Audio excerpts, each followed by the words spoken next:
Hi everyone, and welcome to another episode of Scaratastic.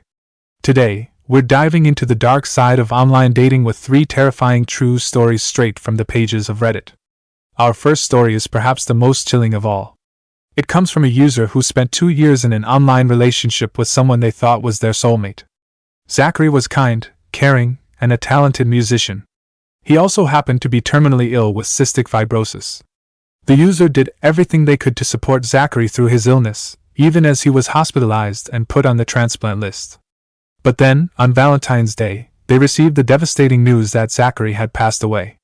Heartbroken, the user tried to move on with their life. But a month later, they received a shocking phone call from their best friend, Josie. Zachary wasn't dead after all. In fact, he had never been sick to begin with. It turned out that Josie had been behind the entire thing. She had created fake profiles for Zachary and dozens of other fictional characters, all in an elaborate catfishing scheme to toy with the user's emotions. She had even faked Zachary's death just to see how the user would react. The betrayal sent the user into a tailspin of alcohol and self-destruction. It took years of therapy and self-reflection to finally come to terms with what had happened and start to rebuild their life.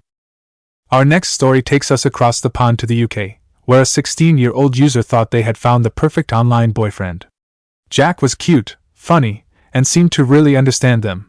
But after a few weeks of texting and phone calls, things took a dark turn. It all started with a strange text from Jack, asking the user to meet up in person. When they arrived at the designated spot, Jack was nowhere to be found. Instead, they were approached by a man in his 50s who claimed to be Jack's boss. He knew everything about the user, from their favorite foods to the clothes they liked to wear. Terrified, the user ran home and told their parents everything. That's when they discovered that Jack wasn't who he claimed to be at all. In fact, he was a 50-something-year-old man who had been using a fake profile to lure in unsuspecting teenagers. The police got involved, and Jack was eventually fired from his job and forced to move out of town. Our third story comes from a user who thought they had found the perfect match on OkCupid. Aoife was a gorgeous blonde from Belfast with an incredible life story. She had grown up during the Troubles in Northern Ireland, lost her parents at a young age, and was now a successful hairdresser and bar owner in London. The user fell head over heels for Aoife, spending hours talking to her on the phone and online. But as the weeks went by, little inconsistencies started to pop up in her stories. She claimed to own a bar in Camden, but when the user visited, the bartender said she hadn't worked there in years. She said she lived in a penthouse in Covent Garden, but the address didn't exist. Things came to a head when the user arranged to meet Aoife in person for the first time. She never showed up, but they did run into a group of her supposed friends, including her ex-boyfriend. As they talked, it became clear that something was very, very wrong. It turned out that Aoife wasn't who she claimed to be at all. In fact, she was a catfish, a person who creates fake online identities to lure in unsuspecting victims.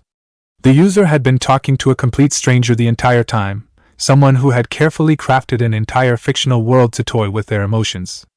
These stories are a chilling reminder of the dangers that lurk in the world of online dating. It's all too easy for predators and scammers to hide behind fake profiles and carefully crafted personas, luring in unsuspecting victims with promises of love and connection. Thanks for tuning into another episode of Scaratastic.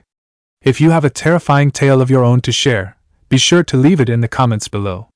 And don't forget to like, share, and subscribe for more content.